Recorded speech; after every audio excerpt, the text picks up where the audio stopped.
Hey y'all, Jacksonville lady here, and I was trying to think of something positive to say to y'all, but I just can't because there is too much going on in the world and I am just distraught. And I don't know if you've seen what's going on or not, but the first thing, we had these two rich people named Ken and Karen, and there was some black people walking in front of their house doing absolutely nothing, and they were no threat at all, but apparently Ken and Karen was real scared and they had to stand out on their yard with an AR-15 and this little itty bitty gun that Karen didn't know how to hold right and start yelling at everybody because they was scared. And apparently these people got in through a door that the homeowners association left open, like at the gate, which I thought was weird because you'd think with a mansion like that they'd be paying hundreds of thousands of dollars to the homeowners association, and like that would be the first person you would call and then you'd call the police. But apparently here in America what we do is we stand out on our yard with a weapon that nobody on this earth except the military needs, and we threaten to shoot people with an assault rifle. And that's what those poor white people had to do.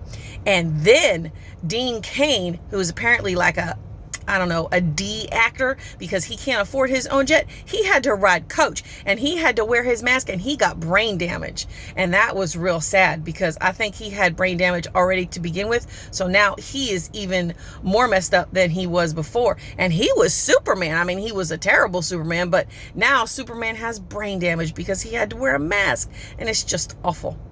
And then the worst was this poor lady that she went out on a date with her husband and they got fajitas and she had to wait 18 minutes for shredded cheese.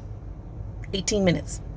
Can you believe that? I mean, I know people are waiting like 5 or 6 weeks for their first unemployment check and they're having to wait in line for, food because they can't afford to put food on the table, but we can't have white people waiting 18 minutes for shredded cheese. I mean, it's just, I don't know how we're going to survive as a civilization if things like this are happening. So y'all need to go to church and you need to pray to that invisible man in the sky that doesn't exist, because if you don't, our white privilege we're going to lose it.